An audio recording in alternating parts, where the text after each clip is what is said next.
Hello, my name is Sam Bokusby, and today I'll be talking about Changemakers. So my project idea is a modification for a video game called Total War Warhammer 2.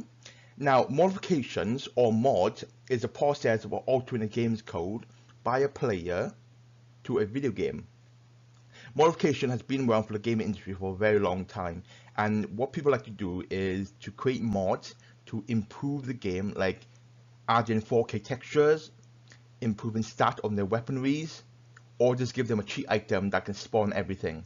All these can be counted as mods. I enjoy modding video games as a hobby, and I have experience in modified video games.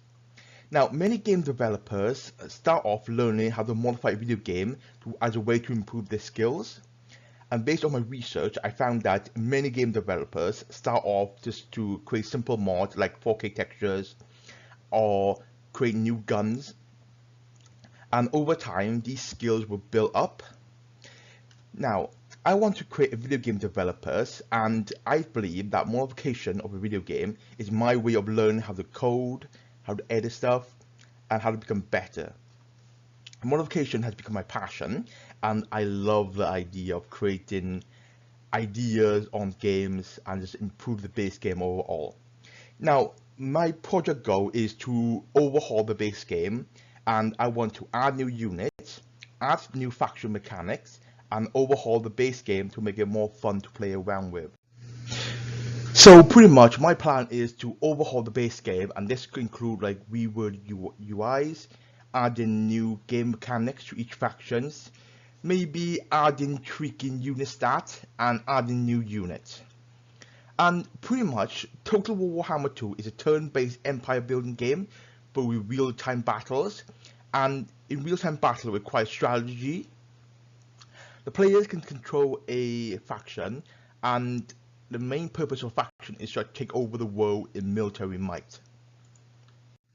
Warhammer 2 is quite a complex game, and it requires a player to be strategized and plan ahead to ensure victory. In the first screenshot, this is the Grand Campaign / Empire Building section, and what this shows that the money income, which territory that the player owns, and where the enemy is. And overall, what the player can do is that the player can use money to build new buildings, either to boost their income or to build military facilities that can train better units. There are many different purposes as well.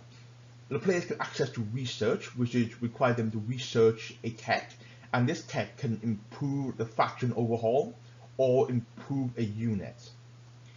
The next slide shows that this is the real-time strategy in game. So what the players can do is that the players control armies, and the armies, players can use money to build new troops. And as you can see here, I start off with 8 troops, around 3 infantry, 2 archers, 1 cavalry, and 1 monster unit. Now, before the battle, what I can do is I can spend money to build more troops, or I can use the money to hire mercenaries. Now, in the real-time strategy battles, you can order you can order your units around, and you got to think very carefully, as infantry is good against infantry, archers is good to shoot enemy from afar, but they have a lower stat compared to infantry.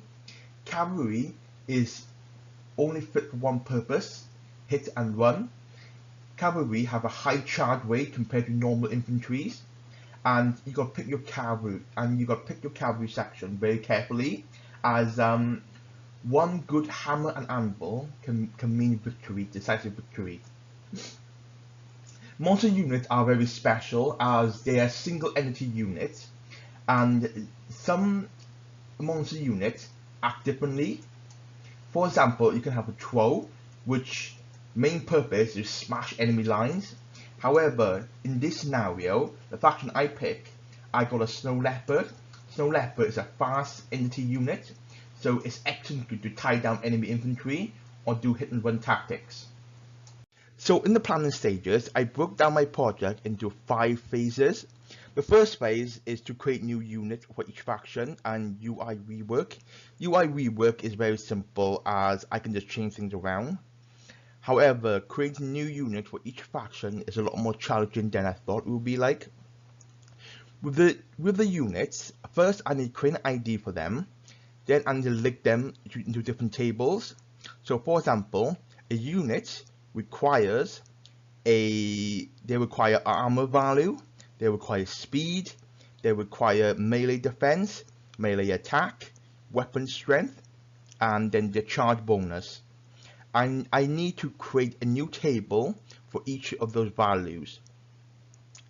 And with new units, I need to create new animations for them as well.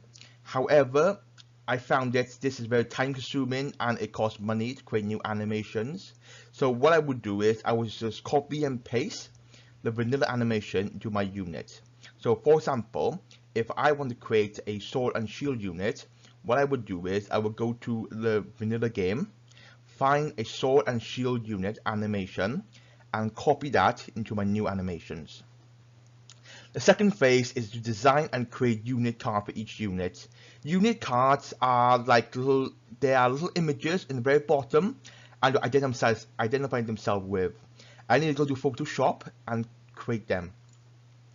Phase 3 is to create new legendary lord and defeat traits. Now the lords act as the generals, and if a lord dies, you're going to replace them. I want to create some new legendary lord so that and make them unique. And I'm hoping to improve defeat trait. Defeat trait is what happens when you defeat a legendary lord. So for example, if you the players defeat a human legendary lord, you may get 2 weapon strength for all your armies, and I'm hoping to add more defeat traits. Phase 4 is to change and add new game mechanics for each factions. So far, game mechanics for factions is what make them unique, make them special, and I'm hoping to change or add those. There are some factions in the game that their mechanics haven't been updated for a very long time and is overall very boring to play as. And I'm hoping to improve on the game mechanics on each factions. Phase 5 is just testing my features. I will test to see if each unit shows up, to test the UI rework. I will test to see if my unit card actually showing up. I will test my legendary lord in battle, and I'll be testing my game mechanics for each factions. So requirements. In order to create my project, I need 2 special softwares that is available for free for everybody. And the first thing I need is a software called Total War Assembly Kit. The software is free to download, and I need a software to save modifications in separate files. The second software I need is called Rust Pack File Management, and the Rust Pack File Management allows me to edit files or data in Total War games. However, it does not save the changes, and I need the Total War Assembly Kit to save the modification into a separate file. Design a new unit. Now, one of my overall goals is that to create new units for different factions. However, different factions play differently. For example, the human factions and the high elf factions, they're the ones who play more balanced. They have good infantry, they have good cav, they have good artillery, and they don't really lack on anything. However, that does not apply for each factions. So with the Empire factions, they have quite a lot of missile infantry, cav, and artillery, but they don't have really good infantry. So what I'm planning to do is I'm planning to add a sword and shield unit, a great sword unit that deals with armor damage, and a spear unit that does more damage to cav and large entities. And I'm planning to add three new infantry units to each faction. However, this may not apply to each factions. So for example, if a faction have massive amount of infantry but lack any missile infantry, I most possibly will add three new missile infantry. So here's a good example of designing new infantry. So I have a unit card that show like a small image of what each unit are. I will dismantle Knight of the Blazing Sun. This is a sword and shield unit. The number of units are 100. That's like the average amount. Armor value 130. That's very high, as this is a heavy armor infantry. Speed value of 30. This is the value of how fast it can run. Melee attack value 48. That's quite high. Melee defense 65. Weapon strength 47, but it does more extra damage to infantry, and it has charge value of 31. A second example is that this mounted Knight of the Blazing Sun, but with halberdiers. Armor value is the same, number of units is the same, speed is the same, however it has a low attack value and a lower melee defense compared to sword and shield units, and it has 45 weapon strength, but it does extra damage to large units, and it has charge value of 29. The Great Sword unit. Now, the Great Sword, they're more excel at armor piercing and overall killing potential. Now, this has the same armor value, speed value, melee value is slightly higher, 52. Melee defense is 56. Weapon strength is 50. Plus, it deals extra armor piercing damage, with armor piercing, and it has charge value of 38.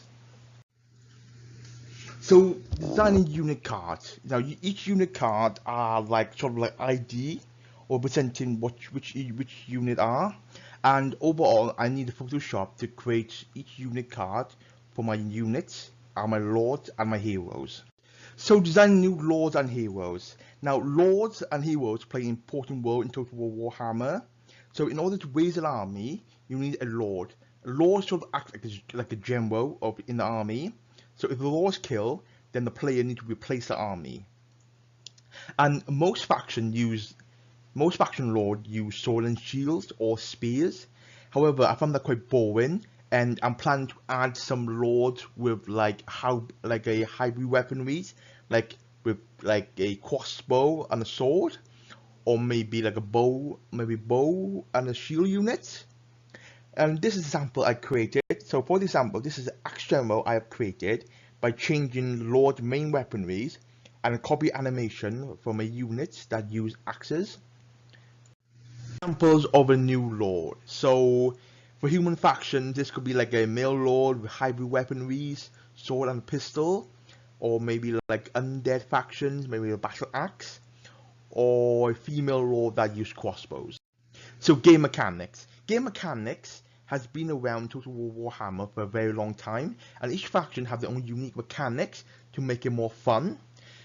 And in my overhaul, I will change or maybe edit some mechanics to make it more fun for each factions. So for example, of a bad mechanic is that High Elf use influence. The player can use this influence to improve relationship with other factions or to recruit powerful lords and heroes. However, while recruiting powerful lords and heroes is useful, the ability to improve relationship with others is not that powerful.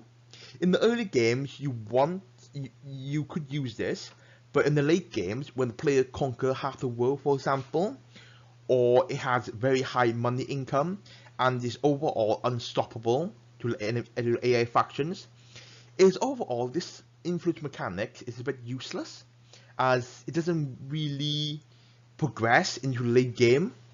And I'm planning to do something like players can use influence to make AI to join alliances, break alliances, make AI declare war on another AI, or make peace with the players. Example of fun mechanics. So this is a faction that I found have a very fun mechanic. This faction allowed army to replenish into foreign territories, and what this means that the players can win a battle in enemy territory and recover some of the losses, and they can just keep battling. This it will make it more unique, as this is the only faction able to do this. Another good mechanics is that this faction can create an army by raising a city, and these mechanics are only unique to these factions. And what this can do is that you can raise a city, then you can send the newly formed armies as cannon fodder to weaken the enemy, then attack with your main enemies. And overall, I found that this game mechanics is really fun, and it is still viable in the very late game. So overall, this is my plans for my project, and I'm hoping I can implement all this, and I'm hoping that I can hit all my phases in time. And thank you for watching. This is the reference section. Okay.